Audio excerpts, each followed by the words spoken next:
তো রোজা পরিপূর্ণ হওয়ার জন্য না খেয়ে থাকার পাশাপাশি সর্ব অঙ্গকে গুণামুক্ত রাখতে হবে, তখন এই রোজা পরিপূর্ণ হবে। সর্ব অঙ্গকে গুণামুক্ত রাখা, বিশেষ করে 3 অঙ্গ: চোখ, জবান, অন্তর। চোখ, জবান, অন্তর। আরেকটার সাথে আনা লাগে কান। আল্লাহ পাক পবিত্র কোরআনের মধ্যে বলেছেন, ইন্নাস সামআ ওয়াল বাসারা ওয়াল ফুআদ কুল্লু উলাইকা কানা আনহু মাসউলা। 3 অঙ্গের কথা আল্লাহ পাক এই আয়াতে কারিমের মধ্যে বলেন যে নিশ্চয়ই কান, ওয়াল বাসার চক্ষু, ওয়াল ফুআদ অন্তর, এই 3 অঙ্গের দ্বারা মানুষ কি করে না করে এই ব্যাপারে সে কিয়ামতের ময়দানে জিজ্ঞাসিত হবে। তাকে জিজ্ঞাসা করা হবে, চোখ দ্বারা কি করছ, কান দ্বারা কি করছ, অন্তর দ্বারা কি করছ। আর বিভিন্ন আয়াতে হাদিসে জবানের কথা আছে, মুখের কথা আছে। যেমন এক হাদিসের মধ্যে এসেছে যে মান সমাতা নাজা, যে চুপ থাকে সে নাজাত পায়। এবং হাদিস শরীফের মধ্যে এসেছে যে মান ইয়াজমান লি মা বাইনা লাহিয়াইহি ও মা বাইনা ফাখিদাইহি আজমান লাহুল জান্নাহ।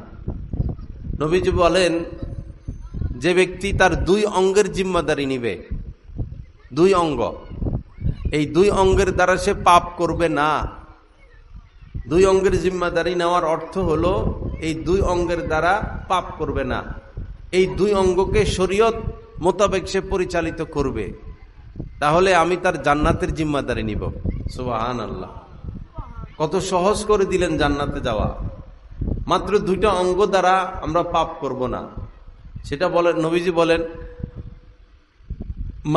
মান ইয়াজমান লি মা বাইনা লাহিয়াই, এই জবান, অমা বাইনা ফাখিদাইহি এবং লজ্জাস্থান। জবান এবং লজ্জাস্থান দ্বারা পাপ করবে না, এই জিম্মাদারি যে ব্যক্তি নিবে, আল্লাহ রাসূল তার জান্নাতের জিম্মাদারি নিয়েছেন। আল্লাহ আমাদেরকে তৌফিক দান করেন। তো রোজা পরিপূর্ণ হওয়ার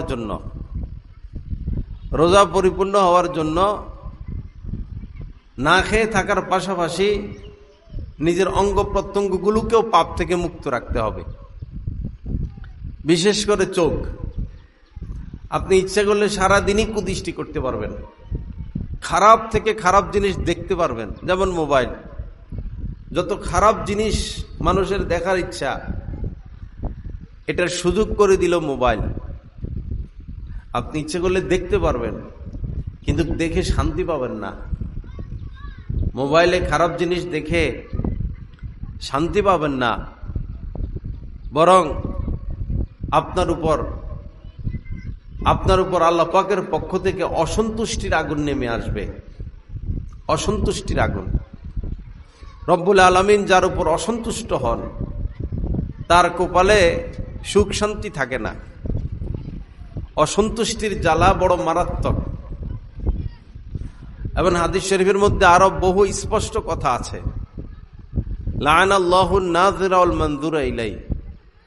যারা কুদৃষ্টি করে, পুরুষ মানুষ মহিলাদেরকে দেখে, মহিলা মানুষ পুরুষদেরকে দেখে, অথবা পুরুষ মানুষ সুশ্রী ছেলে, দাড়ি মোছ আসে নাই, সুশ্রী ছেলেদের দিকে কুদৃষ্টি করে, তো নবীজি তাদের উপর অভিশাপ দিয়েছেন। তাদের উপর আল্লাহ পাকের অভিশাপ।